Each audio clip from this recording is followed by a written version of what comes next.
What's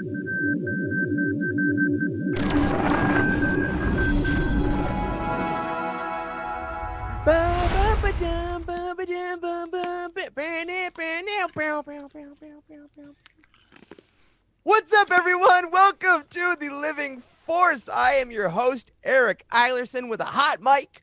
And with me tonight are some of my loveliest friends. First off, we have Dr. Corey Helton. Hey, buddy. What is happening, my friend? How you doing? I'm doing well. It's so good to see you. Yeah. Missed you last night. I know. I just worked and played Assassin's Creed. It was Oh, fine. Man, what a hard night. I know, but you know what? It wasn't as hard as the night of Wes Jenkins. What's up, Duddy? What's up? I'm probably referring to my Jedi Fallen Order stream where I played probably a single level. It's not uncommon to my viewers, but I played it for a good 30 minutes to an hour. But and when I finished the level, I was like, that was incredibly easy. Why didn't I do that the first time, kind of thing? But whatever, it was fun. I'm glad everybody watched. You have an aesthetic, man. Let it always be said, Wes Jenkins is a man of consistency. And we do not have the lovely and talented Dr. Charles Hankel tonight. He is in the chat, though. I hope you're having a good call, buddy. We miss you. We do, however, have a returning guest. We don't have that many returning guests. I don't know what that says about us. But Mr. Stephen Kent from Beltway Banthas has returned. What's up? Good evening. That's Dr. Stephen Kent. Dr. Stephen Kent, right. We're replacing the Dr. Charles Hankel with the Dr. Corey Helton. Wes and I are mere plebeians. But we've been talking to Stephen. Honestly, ever since we stopped going live on the first show you were in, we immediately started saying, cool, so you're coming back at some point. And then we got in contact like right after the election, and we're like, hey, might be some politics to talk about. Maybe just a little bit. The Republic lives on to fight and crumble another day. Absolutely. Wow. Already gold. So before we get into some intro stuff today, I want to ask you, Stephen, you recently relaunched Beltway Banthas in a way. How'd that go? Tell everyone how it went. Well, it certainly went well. Everything works very well when you actually have a production team around you helping with your podcast, as you very well know. So we relaunched here just about 3 months ago, doing new episodes that are sort of like narrative monologue style episodes that are kind of like in the vein of talk radio, where we're also weaving in sort of NPR type editing to speak to guest experts on given issues and get them to weigh in on the clash between Star Wars and politics. And I am honestly in love with it. It's just like a really good product.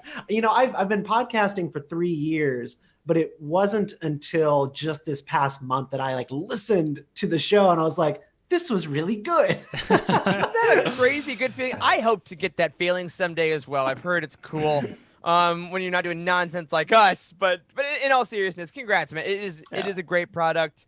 I'm sure so many of our listeners from last episode already went and subscribed. If you haven't, pause this show right now. If you're live, you made your decision. Stay here. Do it later.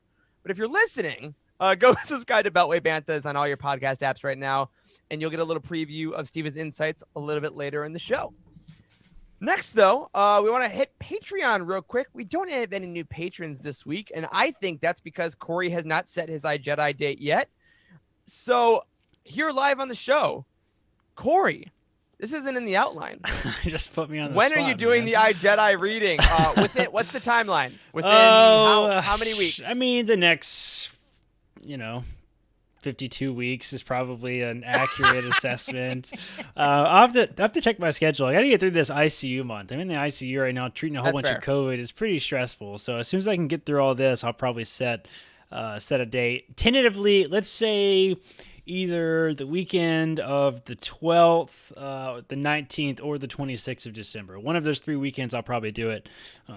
We'll have a big hangout watch party, and we'll try to schedule a time where most of the patrons can come hang out with us. So one of the weekends in December, let's plan for that.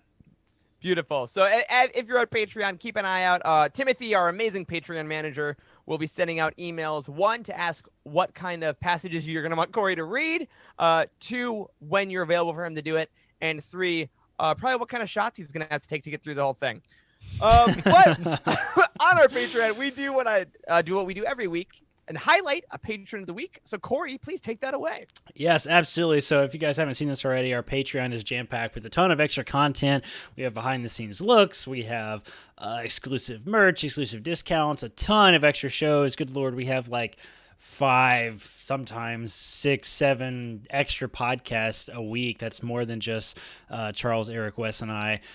So if you haven't seen that already, head over to patreon.com/Youtini. But every single week on the show, we like to highlight a wonderful member of our community with the Patron of the Week. And this week, it is Camilla Valenzuela. So Wes, why don't you throw up our Patron of the Week? Hi, Youtini family. Thank you so much for featuring me.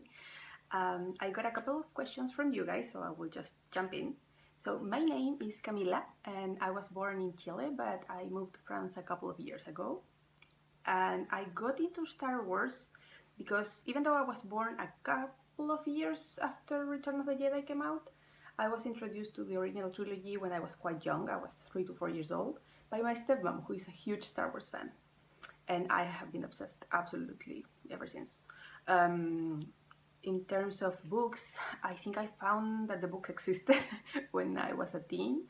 And being an avid reader since a very young age, I felt both excited and absolutely overwhelmed with the amount of material. But it was, they were also very hard to find back in Chile. My favorite Star Wars film, absolutely hands down, The Last Jedi. Because I love a film that has many, many layers, and I love that every time I watch it, I keep finding more and more details that I love. And since I cannot choose just one, I will also add A New Hope, because nothing compares to the magic of the movie that started everything. My favorite Star Wars novel. Oh, there are so many for many reasons. In terms of, let's say, writing style, I enjoy novels that are quite detailed, so I really enjoyed Alphabet Squadron, and especially Shadowfall, and the Aftermath trilogy. In terms of connectivity with other media, which is something that I also really enjoy, I will say Resistance Reborn, Master and Apprentice, Bloodline. I don't have really specific reasons why I love each one of them, but with art, I think there are some pieces that resonate with me, and I just go with it.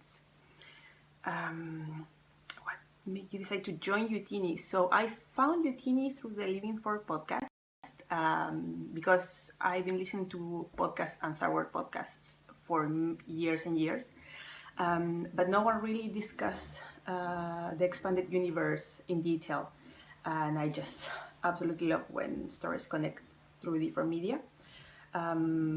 So I've been listening since almost the beginning. I've been enjoying so much the new canon, and thanks to you guys, I've also been venturing a little bit more into Legends. I joined the Patreon and the Discord not long after that, I think, and I just love the community that you guys have created here. So it's been very nice, and I could not be prouder of being a small part of it. In the future of Youtini content, so I can only think of more collaborations with other podcasts.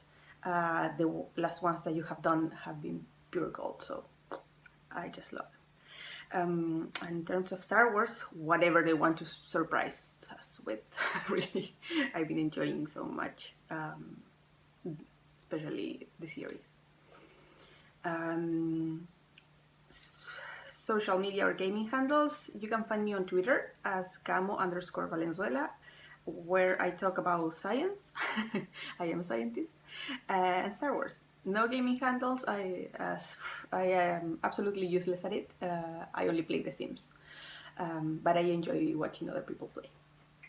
And question for you guys: if you will get the opportunity to speak with one Star Wars creative, who would you choose, and what would you like to discuss/listen about? Thanks, guys. Oh man. Well, first of all, what a great segment. You have been with us since the beginning. I mean, it's hard to remember a time when there was living force and there wasn't. Camila, so thank you for that.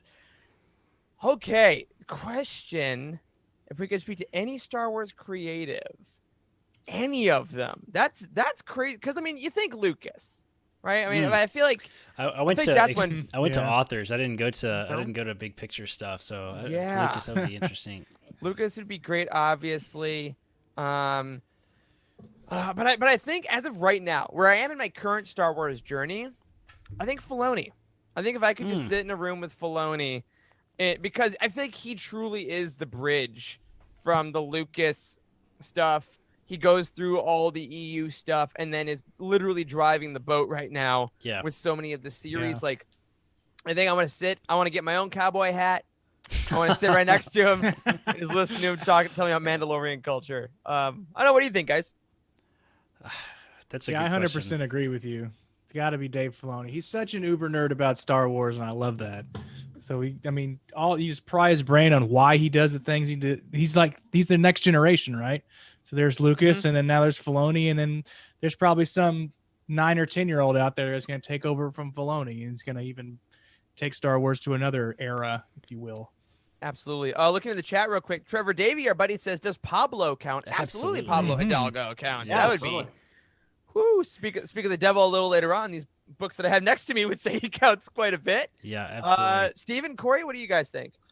Pablo, he was top of my list just because of some of the informational books that he's worked on, and Star Wars propaganda made me forever endeared to Pablo. So he's the one. That's fantastic. Love that. I really enjoy talking to like the older authors about like what it was like to be here on the Wild West of Star Wars Expanded Universe. Like when we had John Jackson Miller on the show, that was like one of the best conversations. I think we asked him a total of like 5 questions because he just had so many unbelievable stories on what it was like to work in this era. So Back when you could be like, hey, I think Luke might cut his foot off on this planet. Yeah, sure. Yeah, it's great. That sounds. Let's do it. Let's do it. Let's kill off some main characters. Let's do it. Yeah. So I don't know. Somebody like Timothy Zahn. We've been talking about getting him on the show maybe at some point in the lifetime of our career, our podcasting career. So that'd be a lot of fun. I would love to talk to Zahn. Yeah. Looking at the chat again, Spice Den throws out Charles Soule, Kevin Scott. Oh, yeah. One of which we have talked to Kevin, one of the nicest men in the history of the world. Charles Soule does very rare interviews, also seems really great. But he says he's really interested in what caused the High Republic writers' room to make the decisions they did. Couldn't agree with you more. And believe me, everyone watching, everyone listening, the emails that will be going out to the people that we know behind the High Republic, we'll be trying to get as many folks on here as we can. Because once those things are out in the world, oh my God, do we want to talk to the authors about them? So we're waiting until they're released because you don't need another podcast of listening to Daniel Jose Older be like, well, I can't say anything about that. That's right. But they're coming. We do have all those in the works. We've been talking to their editors for months, so like we're doing our best. Yeah, they can't wait either. All right, now I actually want to go to our new segment, our second time doing this new segment, the Star Wars Weekly Roundup. So for our video editors, it starts right here. This week, I want to do a little mini book review like we did last week. We talked about the Galaxy's Edge version of Star Wars Myths and Fables by George Mann. This week, we're going to look at the Star Wars book by Pablo Hidalgo, aforementioned, from DK. And if you are a fan of the reference books like the Ultimate Star Wars Guide next to me, things like that just have a little bit of everything, this is 100% the book for you. What I love the most about this book, let me show you some pages here, was that it really felt like the first time that every media in Star Wars is on the same level. This stuff introduces content from the movies, from the TV shows, from the comics, and it all works together. Like when you're talking about the Sith, it tells you about Vader. It also tells you about Momin from Charles Soule's Darth Vader comics. It talks about Morai from Rebels. It tells you about Ahsoka. It tells you about Bane from Clone Wars. Like it really incorporates every single kind of Star Wars media in a way that I really haven't seen a ton before. This guide next to me that I brought out for this reason, the Ultimate Star Wars Guide, also from DK, does it in a much more expansive version. Like, as you can tell if you're on the video here, these pages are like, they're full, but they're not overwhelming. There's not an overwhelming amount of info on here. Like even the Night Sisters page here It's a 2-page spread, and then they move on. See, you got some Jedi Fallen Order stuff, as well as some Clone Wars stuff, all on the same level. Whereas the Ultimate Star Wars Guide New Edition is going to have much more in-depth details with exact dates and exact specifications of ships and all these things. But I just want to say, if you want to pick this guy up, I highly recommend it because it's a great one just to pull out if you're like, oh, what year was Lando born again? Oh, right. Oh, wait, what was that one ship called? Like, it's really got all these great kind of facts from your comics, from your books, from your movies, for every kind of nerd that loves that stuff like us. If you don't want to go to Wikipedia and you actually want to look it up.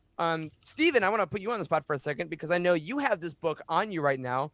What did you think of it? Do you agree that it's kind of a smaller version of the book next to me, or do you think it has some other unique properties? What do you think about this one?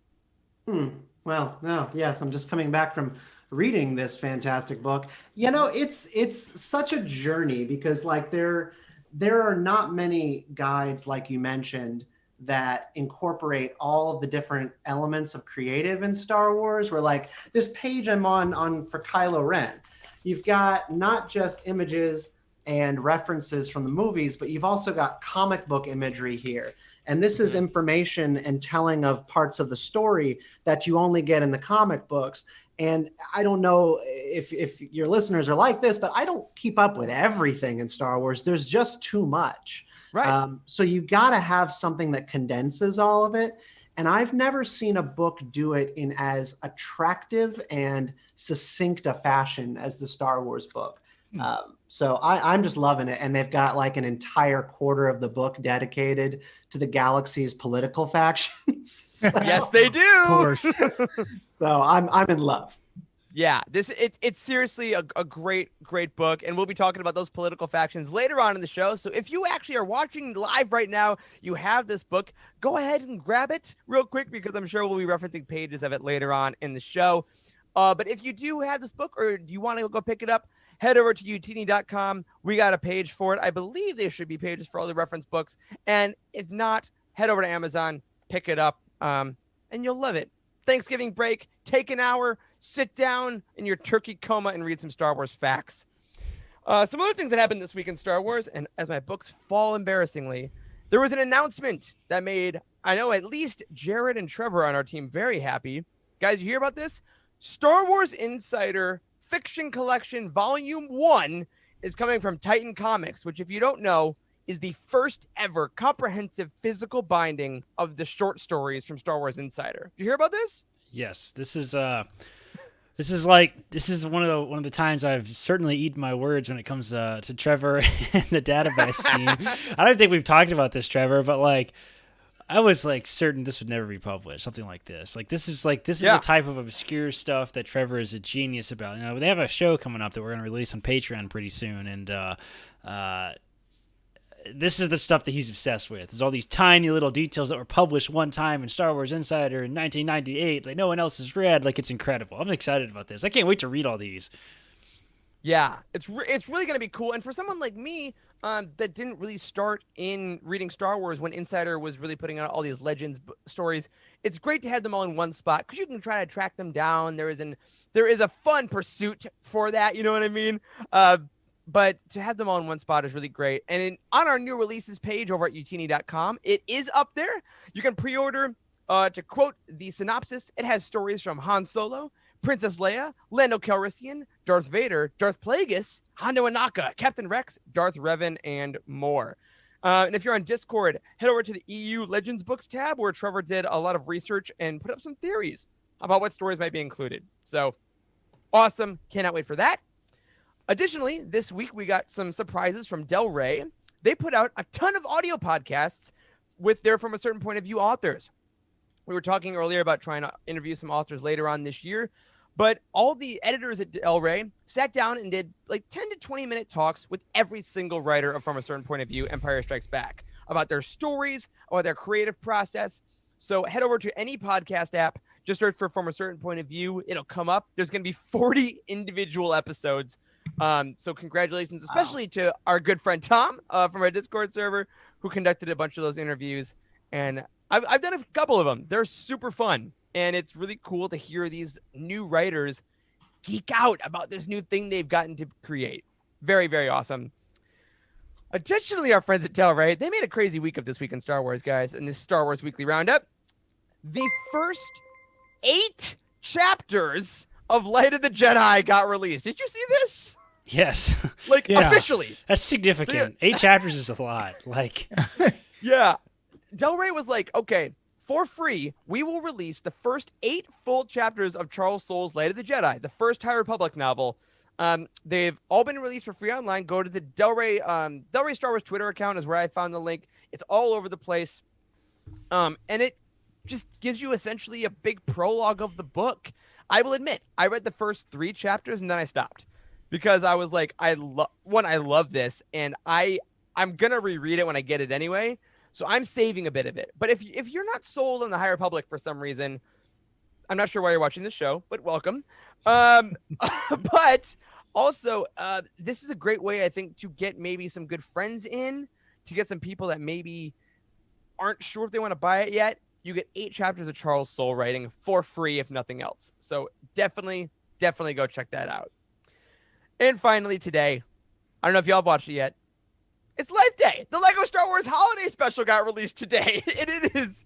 Did you guys watch this yet? Any of you? I have not. Not yet. I was Steven, yes? Yeah, I watched the trailer. All right, fair enough. I watched it this morning in its entirety. Oh, it is silly.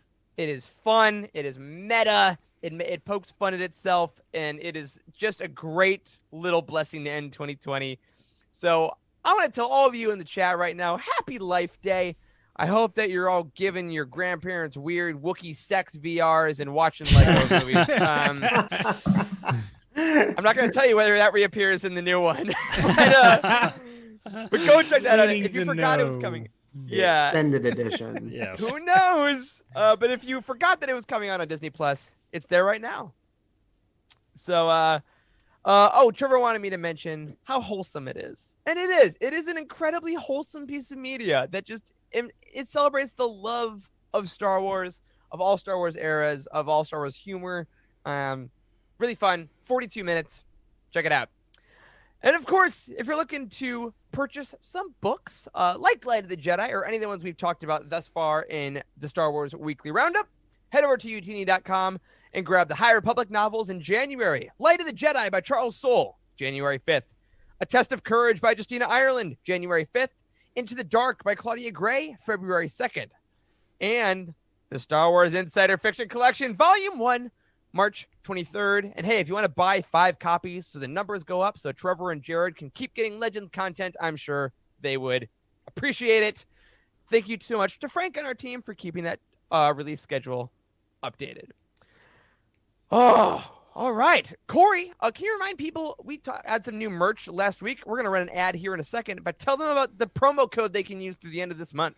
The promo code, it is somewhere in the outline that I don't see. It's right above the Roundup. It's right above it. Still don't see it, Eric. All right. I put him on the spot. That's my fault. It's POV 15. You get 15% okay, that's off. right. Now I see it. All the new merch through November 30th. And do we have an ad for that? We do. Wes, you want to roll that? So let's roll it.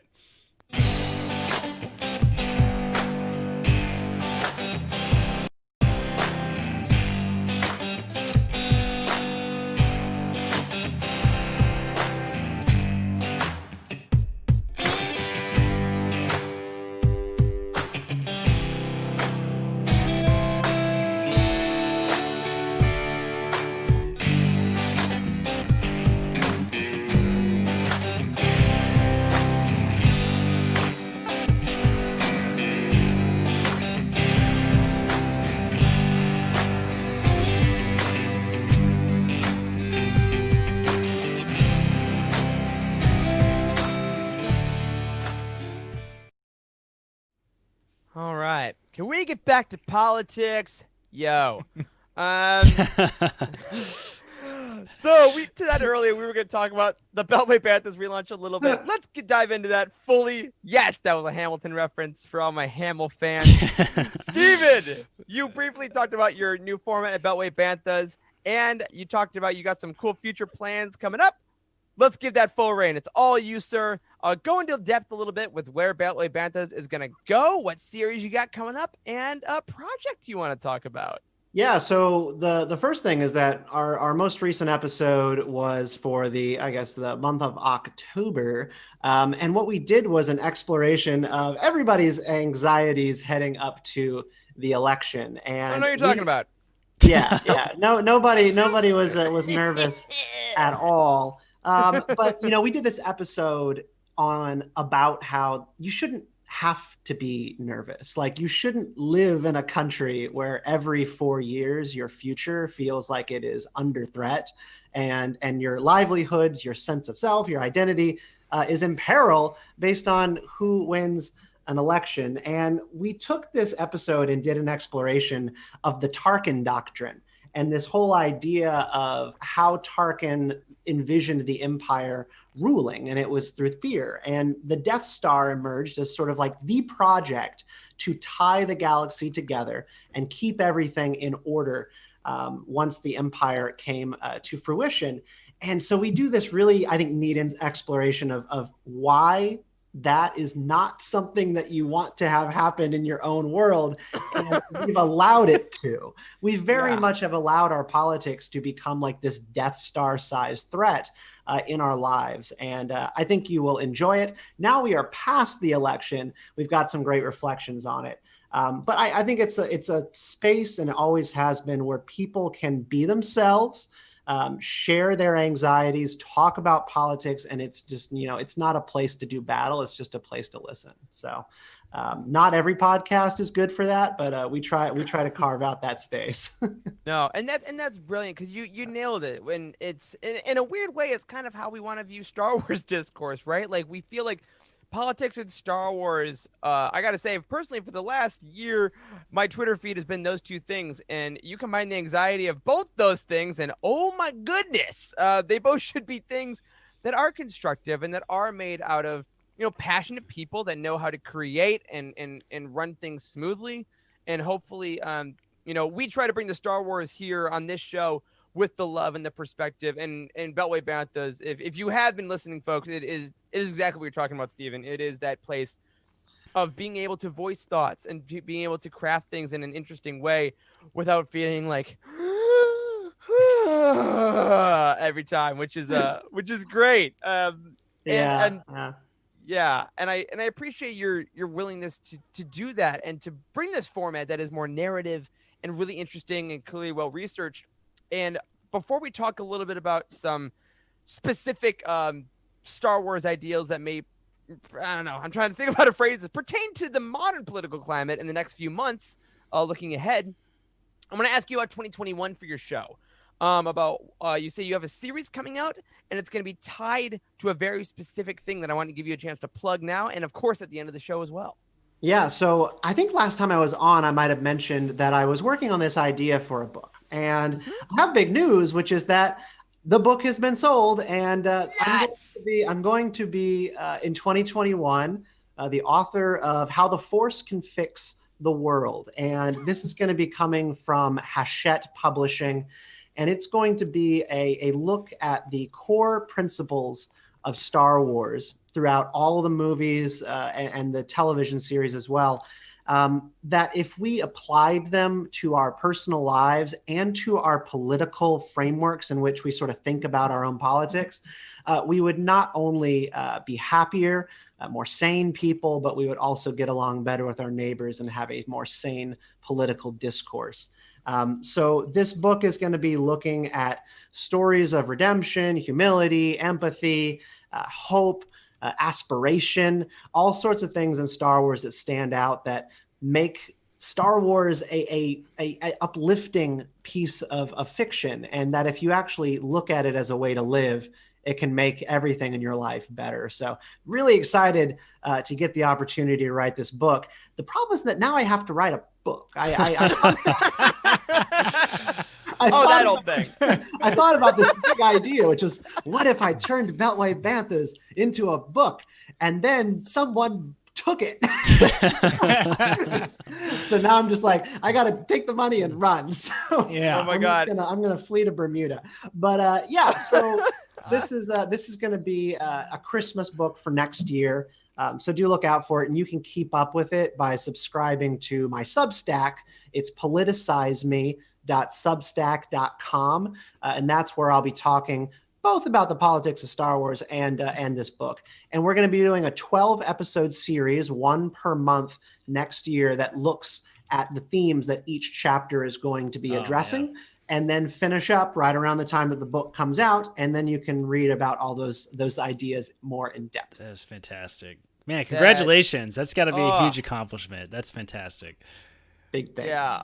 And when that book comes out, everyone listening, we will, I mean, I'm telling you right now, we're going to have you on again at least once next year to talk about the book and things you're doing. But we will be putting up links to when you can pre-order the book, because when hypothetically Stephen writes it and doesn't go away to an island, we will be putting up pre-order links and keep you all abreast. I can't freaking wait, man.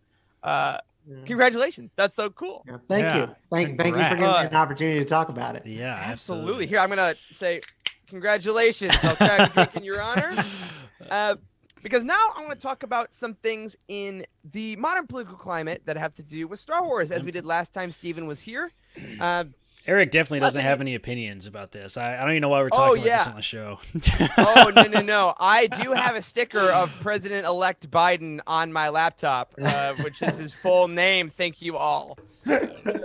Is it actually a sticker of Biden himself, or does it say Biden Harris? It does say Biden Harris, and it's next to my sticker of Bail Organa, and I feel like it's a great pairing. But before we get into specifics, I do want to take a moment for the audience to say, for everyone that voted, thank you. Thank you for participating in the democratic process. Like, we don't usually get hugely political on this show, but this is a great election. It's the biggest voter turnout in history. And for everyone listening that took their time to go to the polls or mail in their absentee, well done. This was awesome. Yeah. It's very important. Yeah, I have to say it was incredible to sort of watch this entire thing unfold. Like, because this year is super unique in that it's delayed, so things like take a lot of time to kind of come together. And like you said, we had the biggest voter turnout like ever, which is a kind of a big deal. I mean, that's really cool. I think, like, regardless of what your political opinions are, it's really good that we let it get to crisis levels in this country for people to go out and vote. It was really like the Thanos, like, fine, I'll do it myself. The ship is on fire. Yes, absolutely. And it was really cool to kind of see everything happen in slow motion. There's a lot of discussion about how the electoral college works and like how like it was like a one giant civics lesson just over the course of like a week there. So it was interesting little time period there. Stressful, but you know. Yeah. And now we're in we're in an additionally stressful time because for all my American listeners out there, and for those of the world who know what's going on over here, it's a little sticky. Because the current president is still refusing to concede the election, acknowledge results, things like that, which puts us in a unique situation as far as my lifetime goes politically. And Stephen, I'm super interested for your thoughts, obviously, in this for political history, because I thought we would compare the current issues with the changing of regime of political leaders to Star Wars, because in the Star Wars universe, we have seen the Galactic Republic become the Galactic Empire. The Empire become the New Republic. The New Republic go to the Resistance First Order. Political leaders have changed, sometimes with elections, like Amidala, sometimes a little forcefully, like Palpatine being thrown down a reactor shaft. So I think there's weirdly a lot of models for the transfer of power in the Star Wars universe. So, Stephen, when you look at what's going on right now, models, there are ways to do it and ways to not. What strikes you, I guess, about this current power transition issue that we're having, and also like, are there some Star Wars parallels we can kind of latch onto at this point in history? Well, obviously there are similarities, and then there are just ways in which nothing is alike. I mean, I'll go in with like the area where there's really no semblance at all, which is, Americans by and large are very privileged and lucky to live in a country where they don't experience things like regime change. Like that's just not a thing that happens here. We have administration changes and people who move in and out of Washington, D.C., but there is not armed conflict, at least in our lifetimes. And that is something that people who live in the Middle East, Northern Africa, South America, it's a regular occurrence. It is a part of life in those parts of the world. And so it is something that I think when you look at Star Wars is political chaos, unhinged, generation over generation. You have a couple of different spots of continuity. The first one being the Republic, which is 1,000 years of peace, prosperity, and eventual stagnation, followed by transition into empire, which, I mean, I guess you could say it's like a through line, right? It's one leader carrying over into the next. They change their military uniforms, but there were dead Jedi all over the floor. Like there was a actual like violent action to seize power and enact the empire. And you've got like, I think 24 years, no, 32, right? 32 years of empire. Am I right on that timeline? I was going to say 30. Yeah. So I think it's 32. Yeah, it's like closer to 30, 32 years. It's in the Star Wars book. Hey! Memorize the number. This episode brought to you by the Star Wars book by Pablo Hidalgo. and then similarly, then you have 30 years of the New Republic, decline, and then their destruction in the form of sort of a military coup. Now, the thing that I think Americans are most familiar with and it aligns them in many ways with life in Star Wars, is that you are constantly changing power in this country. You get 4 years of Team Red, 4 years of Team Blue, then you get 8 of each. And you just go on this roller coaster ride, Carter, Reagan, Bush, Clinton, more Bush, Obama, Trump, and now you're going back to Biden. And it's part of American life that like things are going to always change. What power is always going to be in motion, and what is your rights or what are your tax rates one year are not going to be the same the next. And it's a little chaotic and it wears people out. Yeah, like, I believe it was, sorry to interrupt, because you said something that reminded me. I think it was in President Obama's 60 Minutes interview this week. He described the presidency as a temporary occupation of a permanent office. And how like he's like, everyone here that goes through it, that becomes the president, it's just a temp job that you go into and it's run by other people and then you leave. Just crazy. And it's like that. It's so unique in that way because we always think of it. You're right, as such a powerful thing that really, as you're talking, I realize doesn't have any permanent staying power with the individual. And the amount of, I mean, if you were at a job and every 4 years your boss changed, like that'd be a little disquieting, I would think. Awful. I went through corporate restructures at least every 2 years at a job I was at, and it was truly the worst experience of my that's the House, life. Right? As the House of Representatives. Right. But, yeah, and I think that quote by Obama is great. The United States is a nation of laws, not of men. And we've currently got one who really wants it to be a nation of men and not laws. But he is, I'm told he's going to be leaving or being escorted out of the building. What you mean by the people that he possibly gave COVID to and had to all quarantine from their families because of a car parade? Yeah, a little bit. Oh, Lord. But, when you watch The Mandalorian, go. You get this really clear sense, particularly in the most recent episode when The Mandalorian is on, what planet was it? Trask. Trask. And you just see like completely normal people doing boating and fishing, and their technology is not really that advanced. They're using nets to catch fish. And you go, is this Star Wars? Like people are living in completely normal conditions, sort of semblant of that of Tatooine. And it's a reminder that while all the power struggles are going on in the universe, daily life for normal people continues on, and they're just caught in the middle. You have the separatists fighting with the Republic for independence, and you have the Empire and the rebels duking it out in the streets, and then you've got the New Republic and the First Order. But most people aren't even involved in this battle. Most people are not part of the big holy war between the Jedi and the Sith. They're simply victims of it. And I think look no further than United States voter registrations and the fact that majorities of Americans still and increasingly consider themselves to be independents and not Republicans or Democrats. We're all just caught in the middle of a holy war. Right. That's life in a galaxy far, far away. You're a bystander to other people's wars. And I think that's an interesting way to phrase it too, because I think a lot of this election cycle, again, now that we're out of the cycle, right? We're in the resolution, if you will, of what it was. Yeah. I think a lot of it seemed to center around the ability to have empathy with someone else's concerns. And I think that's where a lot of like the warring factions, if you will, right? Whether it be Republican, Democrat, Empire, Rebellion, whatever it is, there are two kind of concrete sides, and all the people in the middle, as you say, the independents or the bystanders or the fishermen, kind of have to decide, how can I empathize with these people with whom I'm not actively fighting every single day?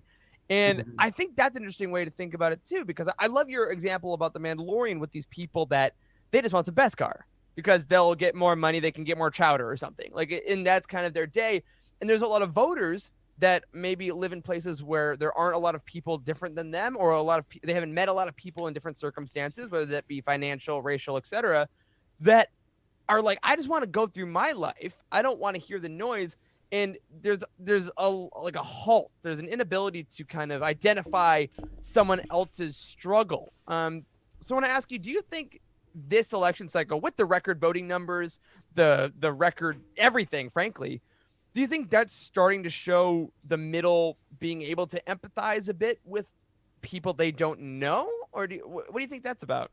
Yeah, I'm not really sure. The increased voter numbers in this year's election yielded really varying results across the country in terms of both who voted for president and then like ballot initiatives and governor's races. Like North Carolinians elected or reelected their Democratic governor, Roy Cooper, kept their Republican senator, Tom Tillis, booted out. Largely, it looks like they're going to eventually count the votes up for Biden in that state. And they elected a Republican lieutenant governor. So they split the governor's mansion in North Carolina, picked a Republican senator, and also then voted for Biden. And you just sort of see, I think, in that example of North Carolina, like most voters are complicated. And the more voters turn out, the more complexity you get in the results. Right. Like California, they struck down the renewal of affirmative action laws in their hiring processes in California. And you would think that California would affirm something like that. That just seems like a California thing. Yeah, it's traditionally super blue, right? Right. And they didn't. They struck it down by huge margins. And it was because they had the highest voter turnout in the state's history. And that yielded different opinions brought to the table. And that's kind of what you get, is a lot of like what Democrats thought was going to happen if more people voted hasn't happened, because it turns out most people don't see things exactly the way they do. Yeah. Also, do they know that there's a back to the ballot? I feel like everyone's always like, hey, just so you know, all the initiatives are on the back. Yeah. That's where they get you. It's complicated, and that's kind of what happens when more people are engaged in the system. And I try to always like thinking like Star Wars, right? The problems that persisted within the Republic and the New Republic were very much the same. It was that people did not feel that Coruscant had their best interests at heart, and that people that lived out in the outer rim of the galaxy could really be represented by representatives living in the inner rim. And what you have happen in the New Republic is they almost do nothing to bring people into the fold. One of the things that I thought was most interesting in the Star Wars book was they lay out how the Republic was incredibly technocratic, and that they had a lot of different like welfare programs and government support and services, and the Republic structured trade deals. So it knitted the entire galaxy together. The New Republic took a very decentralized approach, and it ended up biting them in the rear too. Like, it didn't work for the Republic, but the New Republic did the opposite. They cut their military down dramatically with the implementation of what was the Military Disarmament Act. Ooh, what page are you on, by the way? I want to follow along. Yeah, no, it's page 162. Excellent. And the Military Disarmaments Act was mentioned very much in Bloodline, where Mon Mothma wanted to get the galaxy back together again for cooperative governance, but she didn't want it to be coercive. She didn't want the New Republic to have an army that was like making people feel like they needed to join the New Republic, or force would be used against them, or force would be levied against them at a later time. And Mon Mothma slashed the military down to bare bones against much disagreement. I think from Leia herself did not support the idea of doing that because it was going to break the galaxy up so much that you weren't going to be able to get people to unite into the New Republic. And that's where the First Order comes in to offer more stability, and exactly what the Empire offered: order. Well, I think that's also interesting about the New Republic too, because when they started, they had a mobile capital. I mean, in the Empire and the Republic, it's Coruscant. We got Coruscant. That's the planet. It's where the Jedi Temple is. Like, you have your religion, your politics, your trade. It all flows through one singular planet, has for hundreds of years. And then the New Republic, you go from Chandrila for a little bit. We get Hosnian Prime, obviously, by the time of Episode 7, which gets destroyed. And that it's interesting because you look at that ability to be flexible, right? We usually use that as a good thing, as I'm flexible, I can really move around, I'm kind of cool. Yeah. But politically, I mean, can you imagine, right? If the Congress is meeting in Washington D.C. Okay, now they're going to Philadelphia. Next week they're gonna be in Colorado. Like, and that's so important, Eric, because when you think about what people didn't like about the Republic, they really hated the opulence of Coruscant and the high-mindedness, elite nature of the Jedi. Like, literally having the Jedi in these spires, it's like it actually evokes like the ivory tower thing people use to critique college professors.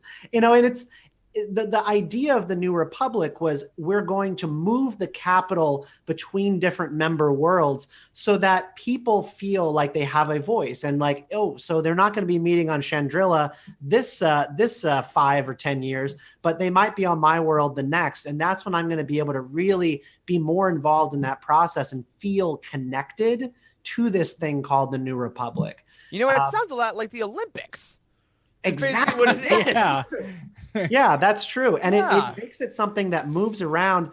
And I think when you think about Washington, D.C., the biggest problem with it, and the reason they call it the swamp, is like, it's where the money goes, because that's where government is. That's where the Pentagon is. So the military contractors are all up I-66 and I-95 going into Washington, D.C., because that's where they can make money. But imagine if the government was always moving.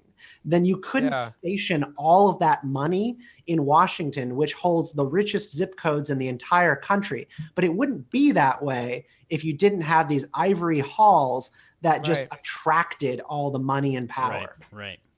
Yeah, and I think that's interesting because I want to talk a bit about I want to use that as a transfer to talk about Naboo for a second, because Naboo, I think, is one of the more fascinating planets. The more years we get out of Star Wars, the more I'm fascinated by the planet Naboo. Not just because Padme is on my shirt right now, of course, but Naboo is kind of pitched to us as this idyllic planet. It's gorgeous. There are beaches. It's always sunny. I've never seen it rain on Naboo in a book or a movie. Everyone is happy. It's all about art. It's all about commerce. And there's a lot of ivory towers. Like, there's a lot of traditional buildings. Yet it seems that there's a lot of faith in the democratic process of electing queens, which again is the interesting combination of the monarchy and democracy. But I want to ask you, like, what do you think Naboo means to us now as a place that heralds tradition so much, yet also tries to be this like really progressive planet. Do you think if we looked at Naboo 200, 300 years post prequels or so, are they still upholding those traditions, or are they starting to realize we're just voting for a monarchy that is still living in these ivory towers while we're kind of not part of it? Yeah, I know that's a really interesting question. And I think after listening to it for a couple of seconds, like I'm like, oh, I get it. So like what the difference is, the thing with Naboo is their entire monarchy is based on a public service model that really is not tied to, family rule, one generation over the next. Like kids like Padme go through these like public service training programs, the academy, where they actually are preparing for government their entire lives. Now, to the best of my knowledge, it is confined in many ways to like elite families within Naboo's sort of hierarchy. But Naboo has a culture where they do view public service as like this actual common good. And you end up being part of the monarchy, and then you're not. Like you serve a term like a normal president, and then you leave. That is something that I think we don't have a feeling about, like a strong sense of in the United States. A real deep skepticism of anybody who's involved in politics. Like we just sort of believe that if you're involved in politics, and that you generally are out for yourself and you're trying to enrich yourself, make yourself powerful, or you're trying to get on television, like that's what your motives are. And that's something that is bad about our political discourse and our culture, is we're just cynical about it. And Naboo are just idealists, I think, to the highest order. And I love that because, we've talked on this show before about the idea that their highest political office goes to young teenage women or young teenagers. And the fact that once you're past, 18, you can no longer rule a planet.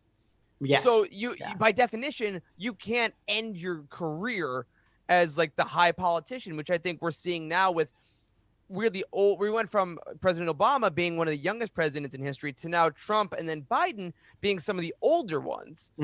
We're seeing this older generation seems to kind of like want to climb to eventually get to president, and then you're kind of done. And and Naboo, they honor the idea of young people being public leaders.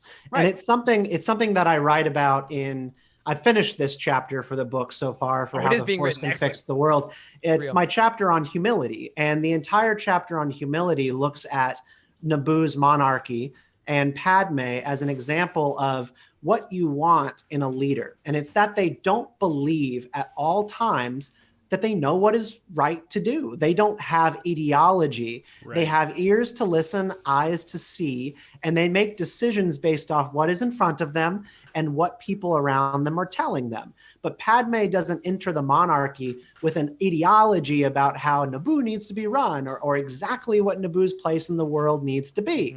I think she has some pretty strong ideas about reopening Naboo to trade. Like she was upset that her predecessor closed off Naboo to trade with outside worlds, and she wanted to reintroduce Naboo to the sector.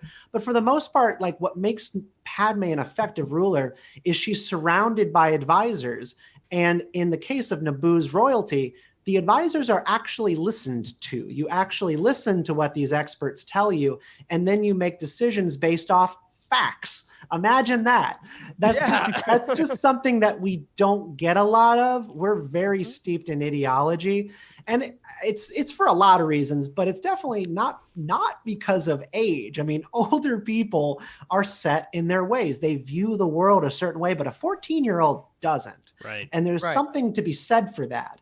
Now, you can sink your claws into that kind of person. You can manipulate that kind of person, I think, more easily.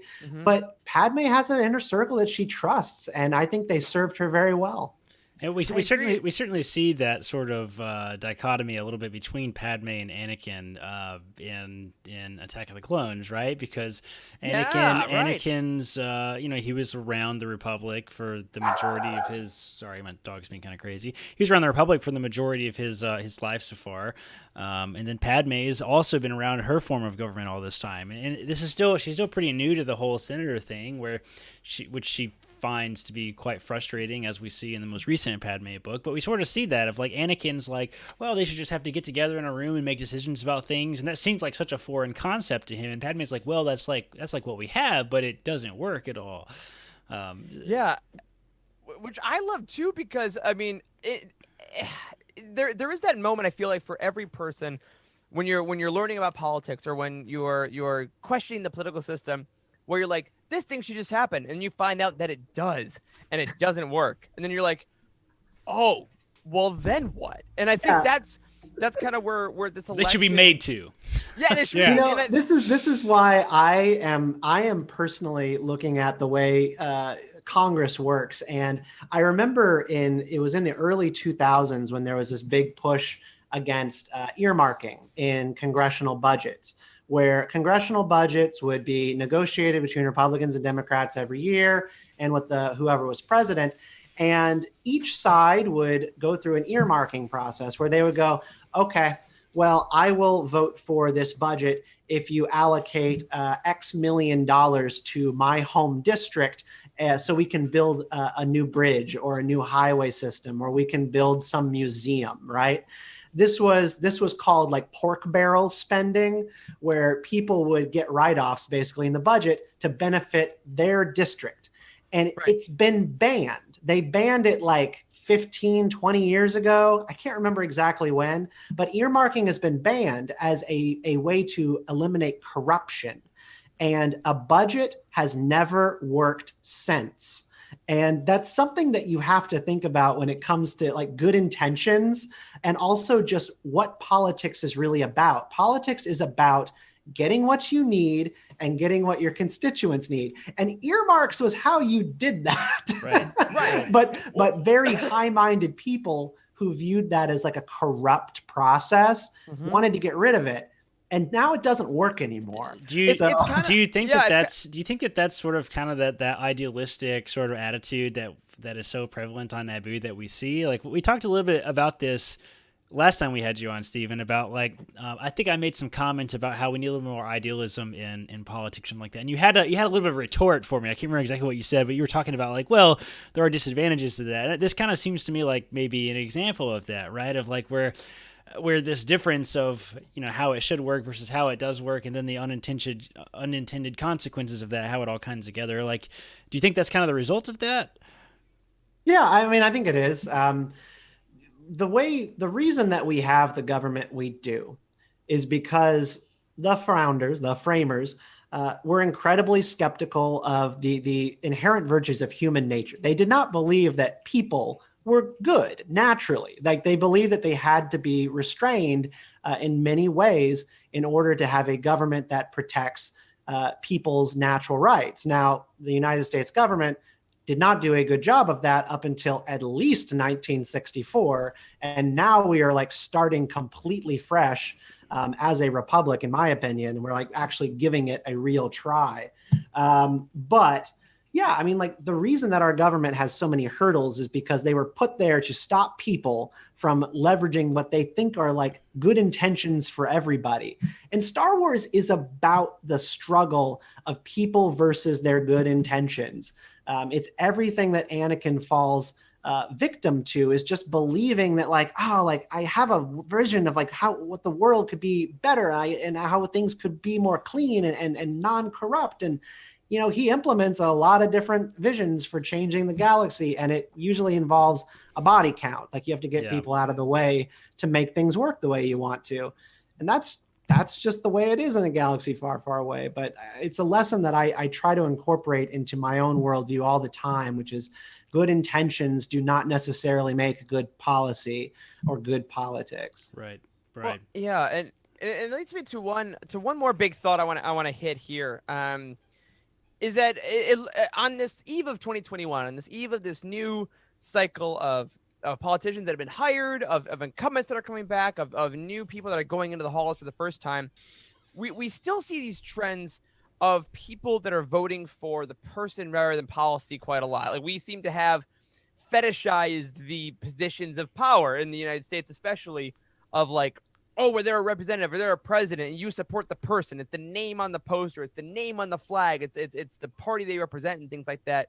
even in places where we look and like, oh, this policy actually hurts this area. Like Stephen, you're talking about people that wanted to get the bridge in their county, and that's why they earmarked. And now it seems like that's gone, so people can actually do policies that hurt their constituents, but because they've elevated themselves to such a celebrity status, people ignore it. And it reminds me a little bit of kind of how Palpatine is talked about in some of those Outer Rim worlds, of people that don't know necessarily what's going on in the core worlds or know the corruption of him, but because he's pitched as this celebrity figure, they're like, oh, but he's the emperor. You know, we obey, and he's still cool, and we can still support the empire, even if it may be against our best interest. And looking ahead, like you say, we're at this dawn of this new Republic era, of this new stage in our kind of cultural evolution. Do you think there is a avenue, not a chance, because that feels almost a little just too sad to say. Do you think there is actually an avenue that we can go down to kind of lessen the celebrity of politics, of just like, once you're in office, you're cool, to actually focusing more on advancing the best policy for each individual person? Term limits. All right. Yes. Term Great. limits. All right, everyone. That was it. You know, that's the end of the show, everybody.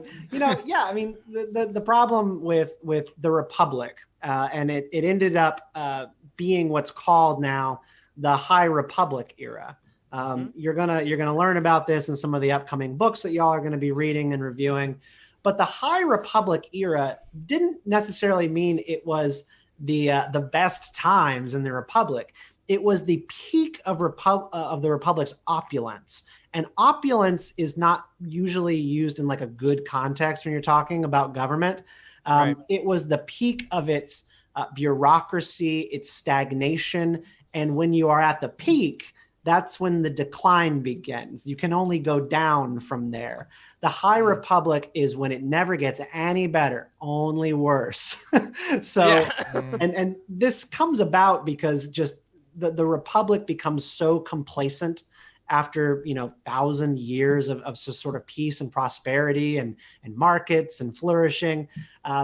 It reaches an end. And I think what we've got going on, this is not like a perfect analogy here, but like you mentioned, like celebrity in politics, is you can just make like an entire life in Washington, D.C. and hardly ever have to go back and visit your people. And it has created a system in which the person is benefited more by staying in Washington, going on MSNBC and Fox News and doing cable hits all day, and then pretending to go and legislate and debate other lawmakers, when in reality, you're speaking to an empty room on C-SPAN and just cutting video for your next ad.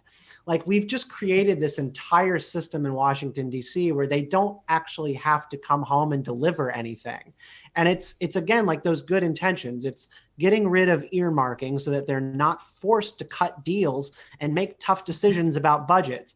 It is C-SPAN. I hate C-SPAN. Transparency has not been good for our democracy. Putting a video camera in the Senate and House chambers and recording and filming and televising all of the proceedings turns everybody into showboats. Like, right. You can look at the numbers of speeches that senators have given on the floor of the Senate, and how it has changed from now since 1980. And it has just soared. And it's not because they are actually speaking to their colleagues. It's because they will find time to go on the Senate floor and speak to an empty room so that they can have video footage for their campaign advertisements, showing like, here's me on the Senate floor schooling everybody on the Constitution. But it's logic not. And facts. And we've allowed exactly... this to happen in the name of transparency, and it's actually not working. Yes. Yeah, I mean, that's exactly why we started this video show. I mean, to be honest, it was just for the coming and exposure. But that's an interesting point, because if everything you're doing, and this isn't things were so much better in the 60s. Like, I love living in the 2020s to 2010s. Don't like, maybe not 2020 specifically. That's true. 2010s were pretty solid. But like, the idea that what you did could only be shown by the actions and the laws that were signed and the actual articles that came out, does, I guess, put more of an impetus on the action. Now, accountability is great, like getting those speeches of people standing up to people in power, standing up to harassment, like obviously is great, and we don't want to lose that. But you're right, if we want that, if we want the people, they're going to call people out on their despicable behavior in the light, then we also have to admit that that light exists for people to promote themselves as figures. Yes. And I think that there's got to be a medium, and you nailed it with term limits. I mean, you think back to episode 2, which I didn't wear this shirt because I thought we'd talk about episode 2 quite a lot, but damn, it works. Like that time when Anakin's like, I heard they tried to amend the Constitution so you could rule another term, and Padme's like, no, I would be of more use to my people as a senator. And what a concept to have, and to think that, you know, there are people going into office now that may think that hopefully like the younger politicians all seem to be, you know, they do more speeches on the policy and about tearing it down. And a lot of young voters, when you talk to them, they're like, well, nothing will change. That's why I don't vote. And I feel like that can slowly be eroded away if we get more people like Padme in that are like, I go where I am needed because I am needed. And I really think that there is a light to that. There's a light at that tunnel that is starting to sparkle. It certainly bit. seems like there is a little bit of hope in that regard. But Steven, do you think it's possible to come back from this power vacuum that we have? Like, to circle back around on the original questions that Eric was talking about, like about regime change, right? Does it take a regime change to see really powerful change like that in human history? I don't have an optimistic view of human nature, and I tend to think that we only do things when our backs are up against the wall and we have nowhere left to go. We have created a system, both financial and political, and you could even say like for instance, like with media, right? Like having like capitalism infused with mass media has been a huge mistake. Yes, absolutely. It's certainly not capitalism. Our best choice. News and financial incentives are tied together. Awful idea. I think things are going to have to get really bad before they get better. And I know things have felt really bad for 4 years, but it's always worth remembering they could be way worse. Any brief look at the fallen empires of humans past can certainly alleviate the concern that it could be much worse. Yeah, and I think that there's also a nice thing I try to remember there, where, you know, and to liken it back to Star Wars as well, right? We have seen scenes in movies, films, which is the same thing, books, comics, TV shows, of different amounts of tragedy, right? Hosnian Prime blowing up was an absolute tragedy. Obi-Wan Kenobi dying was a tragedy, even though it's one person versus a billion. And I think as we look ahead to this new era of the country, which it will be, every new presidency and every new kind of policy era does change a lot of stuff, that if you are listening to this and you're feeling anger or relief or whatever it is, there is validity to that. And I think that looking ahead, even though it may not be the worst it's ever been, if you are breathing a sigh of relief because of the last 4 years are now over, and there is now a person that sees you, no matter your race, gender identity, whatever it may be, that's great. And whatever little sparks of hope we can have, right? Like the spark that will light the fire, that will light the candle to light the room in the hallway, or whatever they say in episode 8. I think it's very valuable, and I think that's the spirit going forward. I think is interesting in both U.S. politics and Star Wars media. I think we're seeing a lot of hope narratives, and I hope that really drives a lot of people in this generation, both consuming this media, voting for leaders, is that you vote with hope and the ability to breathe and not think about it every day, you know, the ability to enjoy things. And I think that's a bright future we can all agree on. Yeah. And I think when election day, when the election results actually were kind of coming in and they were calling the race for Biden last weekend, I saw a lot of Star Wars Twitter using like GIFs from Return of the Jedi, the Ewok celebration, the fireworks and stuff like that. And, one of the big sore spots for a lot of Star Wars fans with the idea of having a sequel trilogy was that wasn't a happy ending. It was just a pause before more trauma and horror and death of our favorite characters and all this stuff. It was just a moment in time where things were good. Take a moment to breathe, but the fight continues. That's right. The First Order, when the Empire falls, the First Order is just ready and waiting to step up and fill that void. And, I was talking earlier about mixed election results and how the Democrats won the White House, but they lost a lot of ballot initiatives and other races down ballot. Trumpism is alive and well. Yeah. And there are white supremacists on Exegol. There's going to be an inheritor to his politics, and they're going to run in 2024. And y'all, Trump had very radical politics for a Republican, but now his politics are going to be channeled through someone who actually can speak probably normally. Right. I can't. Give me 2 years before we have that talk, Steven. I know. I can't. Get I ready don't have for enough white claw for that. Trumpism, but with Palpatine's silver tongue, and that's right. going to be dangerous. And so, just rest and then get involved and get back in the fight, and encourage your lawmakers to actually lawmake, to legislate, to meet with people, and to strike deals and make government work, because stagnation and decline is currently, I think, what we all feel like we're experiencing, in very much the High Republic fashion. And when you get enough stagnation and decline, you eventually get people crying out for anybody, a Palpatine to fix it. Right. And we need to avoid that. Absolutely. That every single time that has ever happened in human history, it has resulted in catastrophe. And it does both in Star Wars, it does in real life. And I think that's one of the things that we can truly appreciate about Star Wars is that universe is so large and fantastical. It truly is a reflection of our own ideology and opinions and fears and hopes, and everything that we see happen in these films and in these books is certainly able to play out on screen, in real life, right? So I think that is a very eloquent way to put it. Is the Trumpism plus the silver tongue is a very dangerous ideology, and unfortunately, it looks like a very large, very very large number of people have identified with Trumpism as the Republican Party, which is certainly a dangerous way to move forward. And and I guess and to kind of to close that out, because we are gloriously running a little long, which is great. I mean, I could talk to Steven. I could talk to you for 4 hours.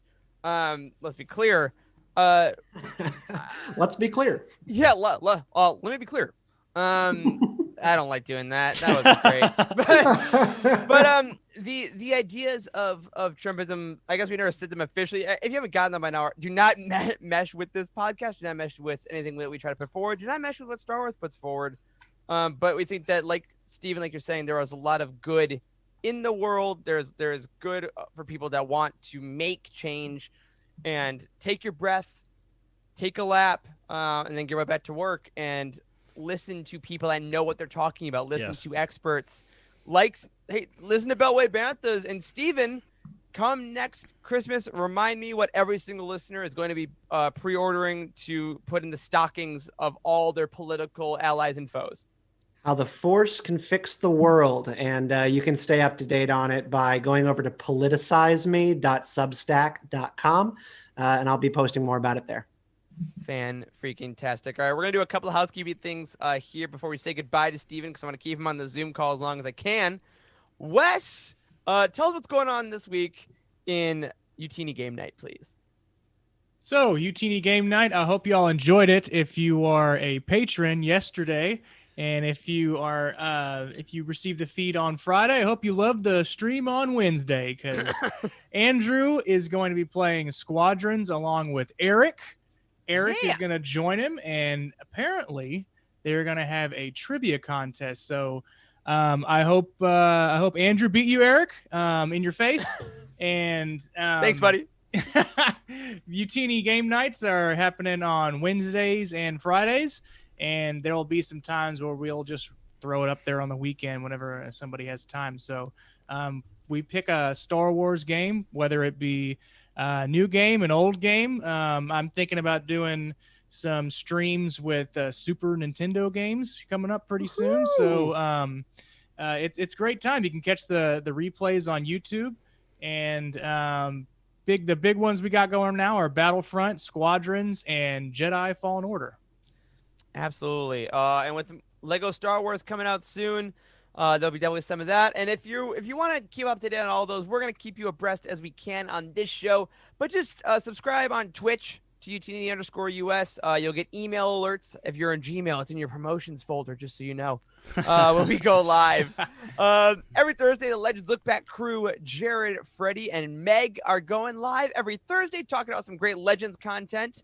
I'm sure they'll be talking some Star Wars Insider in March, but every week they're talking about some awesome Legends stuff there. The Conjure Book Club is still going every Saturday, talking about Kenobi, just in your regular book club format. December is going to be their Age of Republic comic series, and of course, January, Light of the Jedi. And if you want to get a head start on that, read the first 8 chapters. You're ahead in Conjure Book Club.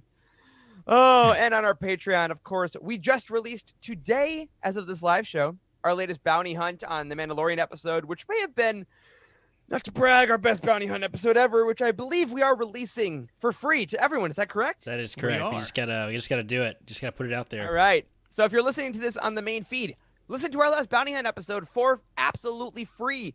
We do hope it entices you to join our Patreon if you haven't, to get a little sample. But we couldn't stop talking about the Eris episode of The Mandalorian for obvious reasons. So be sure to check that out.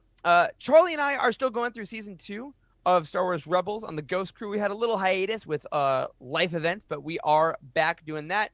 And Meg and Heather are rocking it with the new Calf Faves show of absolute chaos and hilarity. So plenty of stuff at Patreon to keep you hopefully happy. And in December, iJedi Reading Hour with Corey Helton. But my friends, on the notes of fun, on the notes of hope, on the notes of a country that looks a little more like we want it to, that's going to do it for this week's episode of The Living Force. Thank you so much to Stephen Kent of Beltway Banthas for joining us. If you're already supporting us over on Patreon, head over to Discord right now to join our Aftermath After Show, to hang out for our after party. A special thank you to Cheryl Bell and Patrick Ortiz on our Jedi High Council, Kyle Hickman, Freddie C., Elizabeth Coutier, and Sally and Chris Eilerson in our Alliance High Command for their amazing support of this show and all things Youtini. You can find us on Twitter. I'm at Eric Eilerson. Corey is at Dr. Star Wars MD. Charles is not here, but he's at C. Henkel. And Wes is at Boss Wes. Steven, where can they find you? I am always on the Twitter at Steven_Kent89. That's Steven with a PH _Kent89, and at Beltway Banthas. And my weekly newsletter, which is essays on the politics of Star Wars or themes from pop culture that I think you should be looking at, is politicizeme.substack.com. Brilliant. A special thank you to Steven for coming on the show. And of course to Matt Davenport, our amazing editor, Ryan, our graphic designer extraordinaire, Wes, our producer, community manager, and co-host. And a final thank you to Corey, to Wes, to Steven for podcasting with me. Thank you to all of you for watching tonight, for listening later. And as always, may the Force be with you.